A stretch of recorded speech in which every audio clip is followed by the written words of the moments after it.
성경적 형통은 하나님의 뜻을 성취하는 것입니다. 하나님 아버지는 예수님을 형통케 하셨습니다.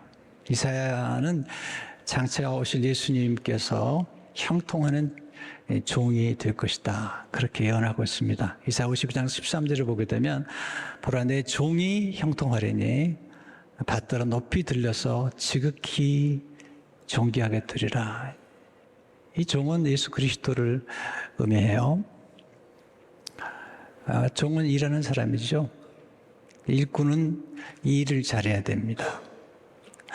그냥 잘해서는 안 되고 지혜롭게 할 뿐만 아니라 주인이 명하는 일을 잘해야 됩니다. 주인과 상관없이 일하면서 잘한다는 것은 잘하는 게 아닙니다. 회사에 나가면 사장님의 뜻이 무엇인지를 알고 일을 잘해야지, 사장님의 뜻과 반하는 일을 한다, 그건 아무리 일을 잘해도 잘하는 게 아닙니다. 예수님께서는 하나님 아버지께서 명하신 일을 잘한 것입니다.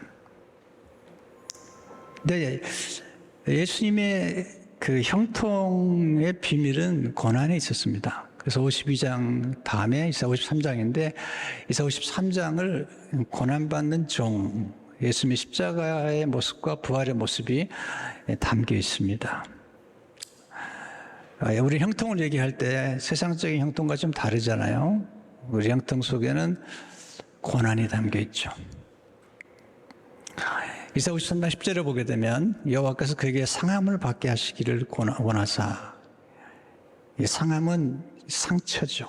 질고를 당하게 하신 즉, 이것은 아프고 가난한 것, 고통을 받는, 그의 영혼을 속건제물로 드리기에 이르면 그가 씨를 보게 되며 그의 날은 길 것이요 또 그의 손으로 여호와께서 기뻐하시는 뜻을 성취하리로다. 그러니까 예수님의 형통은 하나님께서 기뻐하시는 뜻을 성취하는 것, 이것이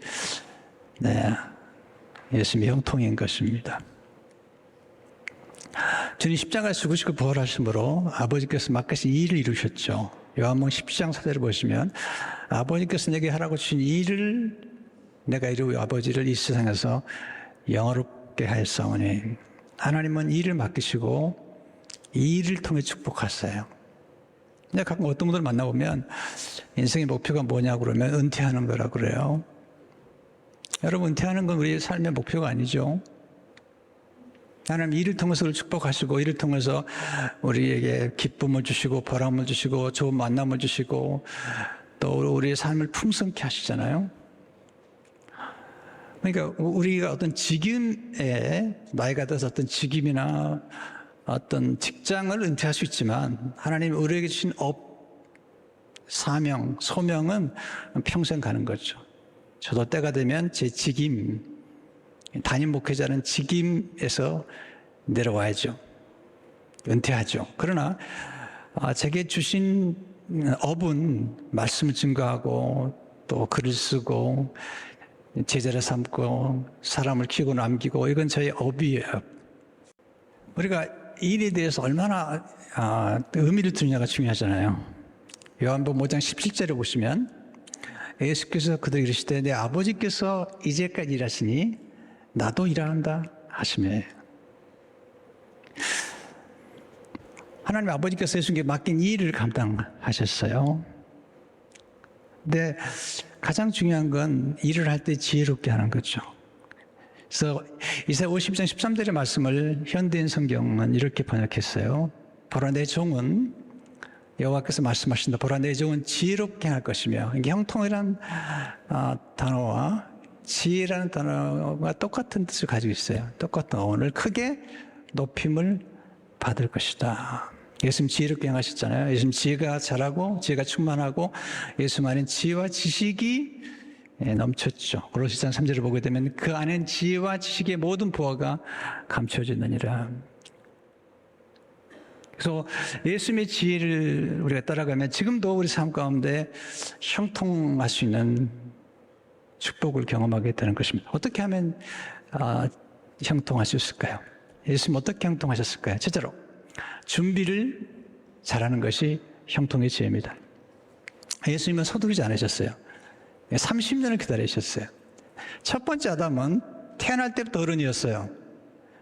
그래서 어린아이의 과정을 거치지 않았기 때문에 쉽게 타락하고 말았습니다. 마지막 아담이신 예수님은 어린아이로 태어나셨어요. 말 9에 복수의 아들로 성장하면서 예수님 서서히 준비하시고 성경을 읽고 암송하시고 기도하시고 그러면서 준비하신 것입니다. 하나님 하신 일은 언제나 작게 그리고 고요하게 조용하게 그리고 서서히 하시는 거예요. 어떤 분들은 너무 처음부터 요란하게 하시는데 그건 하나님의 원리가 아닙니다. 겨자씨처럼 시작하는 겁니다. 중요한 건 준비하는 거예요. 많은 분들이 형통하게 원하지만 준비하는 의지가 없어요. 준비하는 열정이 없어요. 예수님 잘 준비하지 않은 종을 책망하세요. 누가복음 12장 47절을 보시면 주인의 뜻을 알고도 준비하지 아니하고 그 뜻대로 행하지 아니한 종은 많이 맞을 것이요. 하나님의 지혜는 미래를 위해 준비하는 것입니다. 준비가 곧 지혜입니다. 하나님은 준비된 사람에게 기회를 주신 것입니다. 주님은 준비에 대한 말씀하시네요. 누가복음 12장 40절을 보게 되면 그럼 너희도 준비하고 있으라 생각하지 않은 때 인자가 오리라 하시니라. 예수님 열천의 비유를 말씀하시면서 잘 준비하도록 말씀하시고 잘 준비한 지혜로운 처녀들을 칭찬하셨죠. 제가 인생 살아오면서 깨달은 게 하나 있습니다. 물론 하나님 많은 걸 우리에게 준비해 주죠. 좋은 만남도 준비해 주시고 많이 그렇지만 하나님은 우리에게 기회를 주시지 준비하는 건 대신해 주지 않으세요. 준비는 우리가 해야 돼요. 하나님은 씨앗을 주시지 씨앗을 대신 심어주지 않으세요. 그럼 하나님께서 우리 형통케 하시기 위해서 우리를 어떻게 준비시킬까요? 예수님께서 제자들을 어떻게 준비시키셨고 예수님은 어떻게 준비하셨을까요? 첫째로 하나님은 교육을 통해 준비시키는 거죠. 예수님 12살 때 선생님들 가운데 앉으셔서 제어하시잖아요. 누가복음 2장 46절 17절에 보면 사울의 성전에서 만난 지 그가 선생들 중에 앉으사 가장 위대한 스승, 가장 위대한 선생이 선생 중에 앉아서 그들에게 듣기도 하시며 묻기도 하시니 듣는 자가 다 그 지혜와 대답을 놀랍게 여기더라. 좋은 스승을 만나는 건 축복이죠. 선생님으로부터 배워야 되겠죠. 둘째, 하나님은 훈련을 통해서 준비시키죠. 어떤 분은 노력만 하는데 노력만 가지고 안 되는 거예요. 훈련을 받아야 되죠. 원동현 교수님 계신데 그분이 이제 수영을 열심히 했어요. 근데 이제 서울 올라왔는데 아들이 그러더래요. 아빠, 저 수영 훈련을 좀 받고 싶으니까 3개월만 좀 도와달라고. 그래서 좋은 코치를 만나가지고 3개월 동안 훈련을 받았습니다. 3개월 후에 아버지하고 아들이 이제 한번 경주를 해본 거죠. 수영. 평생 동안 수영했던 아버지가 3개월 동안 훈련받은 아들을 못 당해요. 아들이 이겼습니다. 이게 훈련의 힘인 거죠. 셋째, 하나님은 좋은 만남을 통해서 준비시켜 주시죠. 하나님 만남을 통해서 우리를 교육시키시고 훈련시키시고 때로는 연단시키시죠. 넷째로 하나님 고난을 통해서 준비시키잖아요. 고난 속에는 질병이 있고 버림받음과 거절당함과 실패와 실수와 시련과 상실과 상처와 역경과 시련이 담겨 있잖아요. 여러분, 상처를 안 받으려면 사랑하지 않으면 되는데 여러분, 사랑하지 않고 여러분 사랑하면 상처를 받게 되어 있는 거죠. 시련의 아픔, 굉장히 고통스러운 거죠. 근데 시련을 통해서 우리는 상처를 받지만 상처를 극복하면서 더 단단해지는 거예요. 그러면서 사람을 알아보기 시작하는 거예요. 시련의 경험이 우리 인생의 시야를 넓혀주는 거죠. 실패. 여러분, 탁월한 인물들 다 실패를 경험하는 거죠. 실패했다는 것 때문에 절대로 부끄러워하지 마세요. 실패했다는 것은 시도했다는 거예요. 우리는 실패를 통해서 더 많이 배우는 거예요. 겸손해지고 또 실패함으로써 안 되는 게 뭔지 알고, 그리고 뭐가 잘 되는 것인가를 아시잖아요. 다섯째, 하나님 축복을 통해 우리를 준비시켜 주시죠.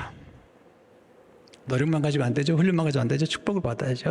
여섯 번째, 재능과 은사를 발견하고 그 재능과 은사를 연막케 하심으로 준비시켜 주시죠. 우리가 잘하는 것, 우리 재능과 은사를. 일곱째, 하나님 기도를 통해서 우리를 준비시키죠. 하나님 기도를 많이 시키시잖아요. 여러분, 기도를 많이 시키는 데는 이유가 있는 거죠. 기도를 통해서 하나님의 지혜와 능력과 성령 충만을 받게 되죠. 제자들이 기도하잖아요. 예수님께서 성령 충만 받기 전까지는 예루살렘을 떠나지도 말라. 기도하잖아요. 준비시키시죠. 여덟 번째, 하나님은 성령 충만을 통해서 준비시키십니다. 아브라함 링컨은 나무를 베는데 6시간이 주어진다면 4시간은 도끼날을 가는 데 쓰겠다. 아브라함 링컨은 공적 교육을 받지 못한 사람이에요. 독학을 했죠. 변호사가 됐잖아요. 수많은 실패를 경험했어요. 그런 우울증, 아주 깊은 우울증을 경험한 사람이죠. 근데 거기서 무를 읽었습니다. 대통령이 됐고, 그리고 그런 미국 역사상 가장 탁월하고 존경받는 대통령이 됐잖아요.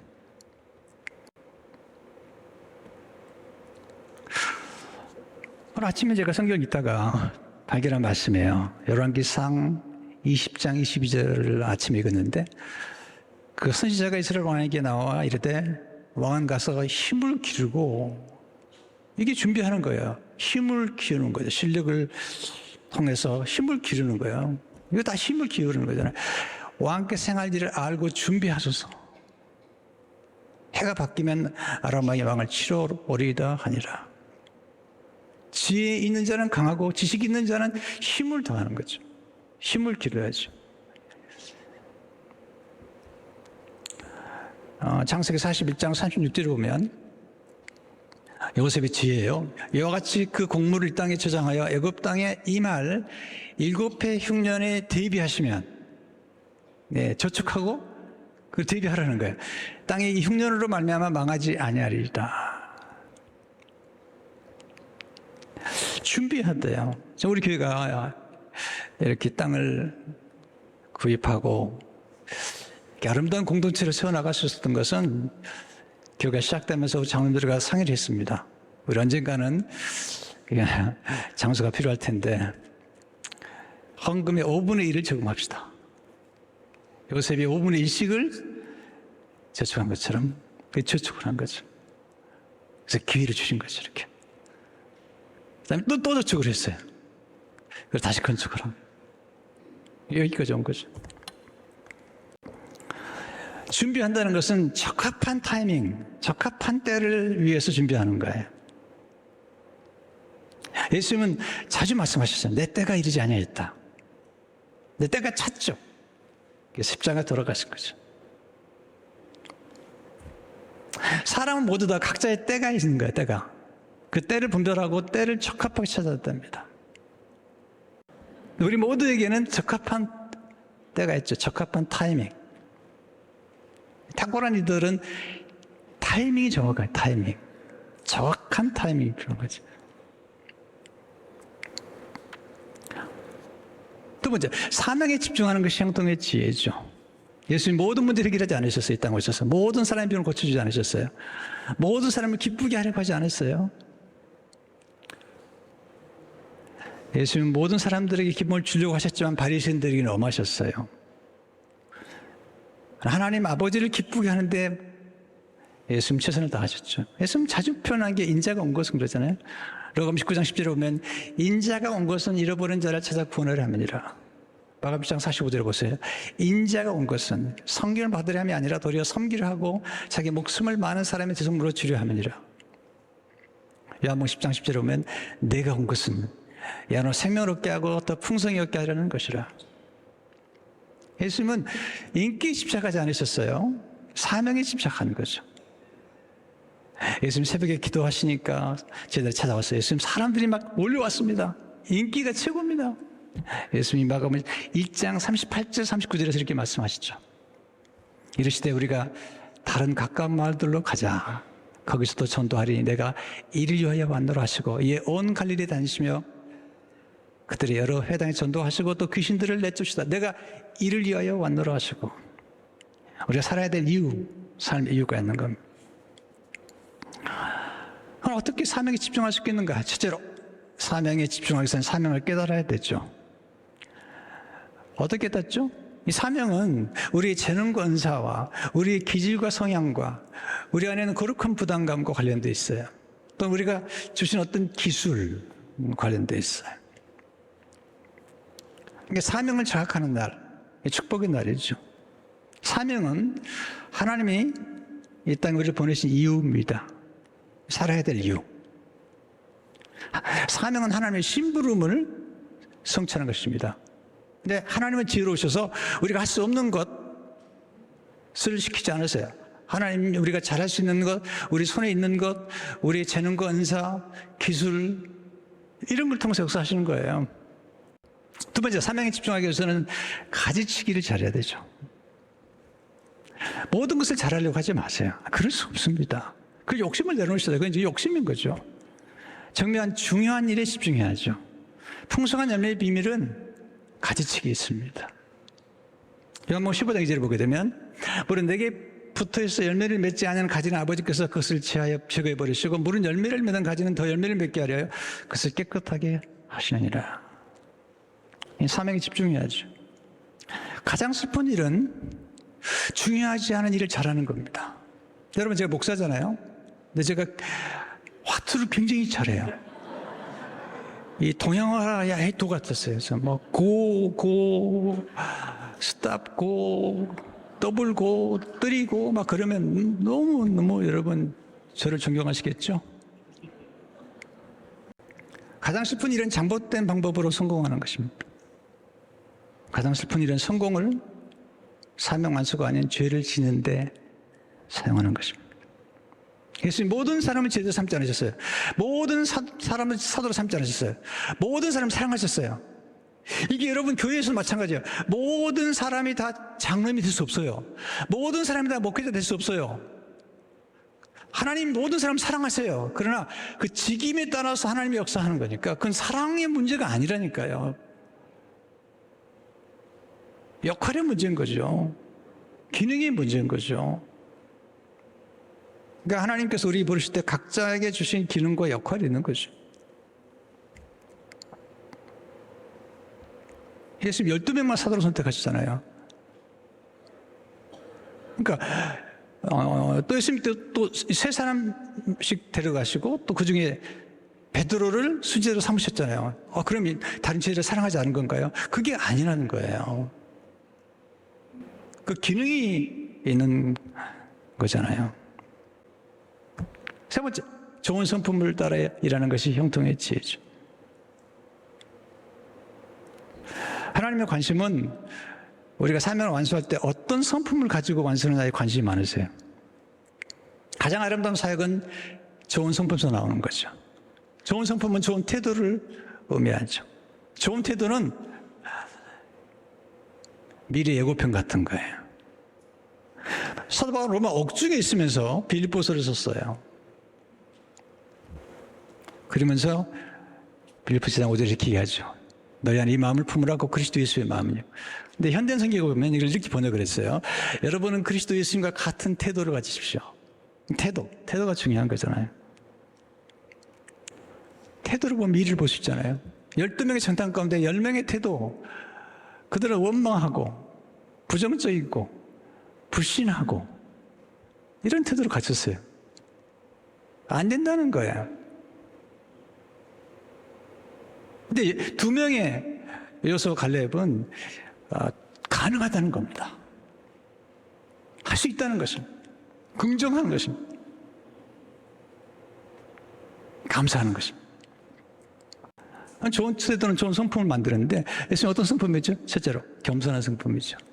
겸손해야죠. 빌립보서 6절 8절을 보게 되면 그런 근본 하나님의 본체시나 하나님과 동등됨을 취할 것을 여기지 아니하시고 오히려 자기를 비워 종의 형체를 가지사 사람들 같이 되셨고 사람의 모양으로 나타나서 자기를 낮추시고 겸손하셨잖아요. 하나님 교만한 일을 너무 싫어하세요.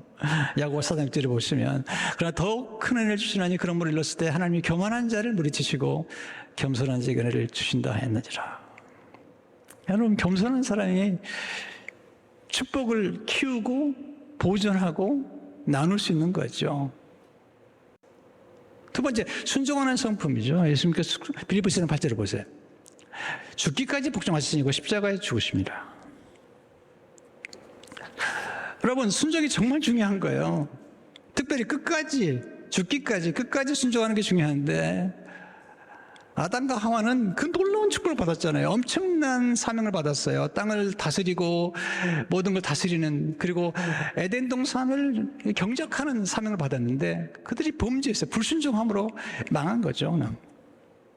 본인만 망한 게 아닙니다. 전 인류를 부패하게 만든 겁니다. 로마서 4장 19절에 보세요. 한 사람이 순종하지 아니함으로 많은 사람이 죄 있는 것 같이 한 사람이 순종하심으로 많은 사람이 의인이 되리라. 여러분, 예수님이 33살밖에 안 됐어요. 그리고 예수님의 제자들이 다 20대, 그 당시에. 20대의 제자들이 세계를 복음화시킨 거예요. 여러분, 순종하면 복이 따라다녀요. 은혜가 따라다녀요. 근데 순종하지 않으면 완악해집니다. 완고해집니다. 역설이죠.